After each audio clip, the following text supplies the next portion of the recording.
bankimiz binosida mana shu tadbirkorlar bilan uchrashuv bor ekan. Uchrashuvimizning asosiy maqsad mana shu 3 yil tajribasi asosida mana shu tadbirkorlik bilan shug'ullanadigan tadbirkorlar bilan uchrashuv, buni asosida ishchi o'rin yaratish. Shu bo'yicha mana tadbirkorliklarimizda yuzaga keladigan muammolar, kreditga bo'lgan ehtiyoj qanaqadir bir bankka bog'liq yo iqtisodiy masalalar bo'yicha muammolar, takliflar bo'ladigan bo'lsa, shu bo'yicha savollaringizga iloji boricha javob berishga harakat qilamiz. Kunda bir savol bor. Assalomu alaykum, hurmatli prezidentimizda 312 soni qarori asosida kichik biznes boshlamoqchi edim. Shu qanday tartib olsak bo'ladi? Korxonangiz bormi? Yazida bor. Kichik tadbirkorlik. Prezidentimizda 312 sonli qaroriga asosan mana shu 300 million so'mgacha kredit bera olamiz.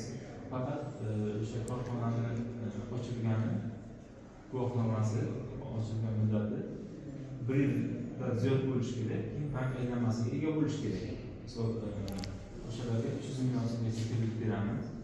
Unda 100 million so'mgacha bo'lgan summasi zalogsiz, ta'minotisiz bank aylanmasi narimon bo'lgan mijozlarga beriladi. Undan ziyodiga ta'minot sifatida transport vositasi yoki noturar joy qo'yiladi. Bu kreditimizda produktimizni foizi 20% tashkil qiladi. Muddati 7 yillik. 7 yil muddatga beriladi. Bunda jihozlashga yoki asbob uskunalarni sotib olishga muddati 7 yillik. Agar aylanma uchun oladigan bo'lsa, muddati 18 oy. Foizi shu 20 qoladi.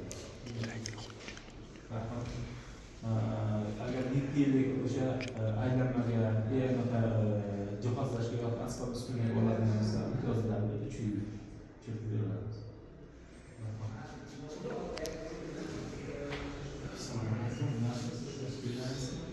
Kredit masalasida juda so'mlik qaror bo'yicha kredit olmoqchilik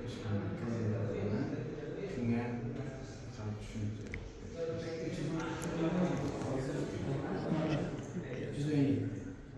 7 son qarori aytmoqchisiz.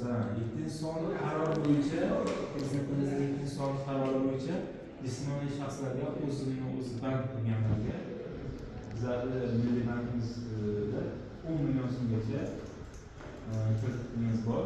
Bunda jismoniy shaxslar misol banklarda shartli talab qilingan bo'yicha kreditlar ajratishda bunlar bizning sonli qarorda biznesga birinchi qadam loyihasi bo'yicha kreditlar ajratiladi. Misol o'zi nimadir ish bilan bank ustachilik qiladi yo byurokratik nimadir ish bilan bank, lekin o'sha ishini rivojlantirish uchun ma'lum mablag'ga ehtiyoj talab qilingan vaziyatlarda o'zini boyga o'zi sayt orqali o'zini identifikatsiya qiladi-yu, o'zini o'zi davom qilishga guvohnoma oladi. Daromad solig'i 375 so'm daromad solig'i to'lansa 1 yilga bu staj yoziladi o'ziga. Keyin bankimizga murojaat qilganingizda 10 million so'mgacha kredit beramiz. Muddati ham 18 oy. Foizlari 20%. Bunda mahallada qaysi mahallada bo'lsangiz, o'sha mahallamizda mahalla bankiri bor. Hokimlardan birisi ikkalasi joyingiz borib turganini ko'radi degan. Misol chorvachilik qilmoqchi, chorvachilikda qoramol olmoqchi, sharoit bormi? İşte ovulxonasi bormi? Yo yemish bera oladimi? Sharoit bormi? Yo ustachilik qiladigan bo'lsa qo'lda qiladimi? Shu holatda joyiga borib turgani xulosasini chiqarib o'sha xulosaga asosan kredit ajratiladi.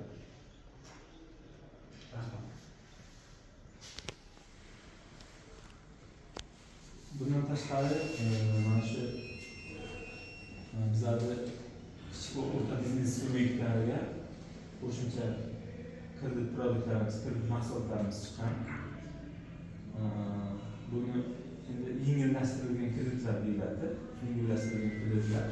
Misol yangi korxona ochgan ko'p kredit turlarida kreditlarda masalan bank aylanmasiga ega bo'lish kerak yoki muddati ochilganiga 1 yil bo'lishi, 1 yildan ziyod bo'lishi kerak degan talablar qo'yilgan.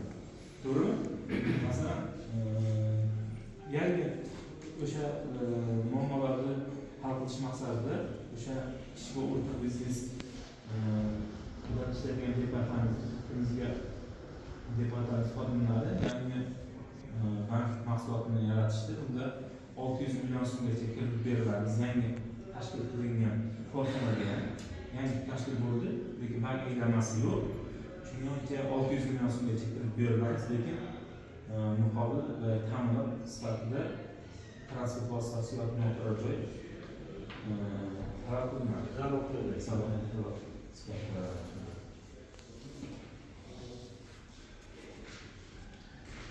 Yana qo'shimcha savollar bo'ladigan bo'lsa, mana shu endi.uz degan saytimiz bor. Google'da yoki maqolaga ko'rsatasiz. Shunda to'liq mana shu bank produktlarni yoki chakana xizmatlar bo'yicha asldagi maqolalar, plastik kartochkalarning turlari, narxlari, bir-biridan farqi, masalan, so'm kartalarni, kartalar bor, valyuta kartalar bor, ularning muddati, chiqarishdagi narxi, bir-biridan qanaqa farqi bor yoki kreditlarimizning turlari, nima deydi, o'sha kreditlarimizda foiz stavkalari, muddati, imtiyozli davr to'g'risida o'sha imkoniyatlarga saytimiz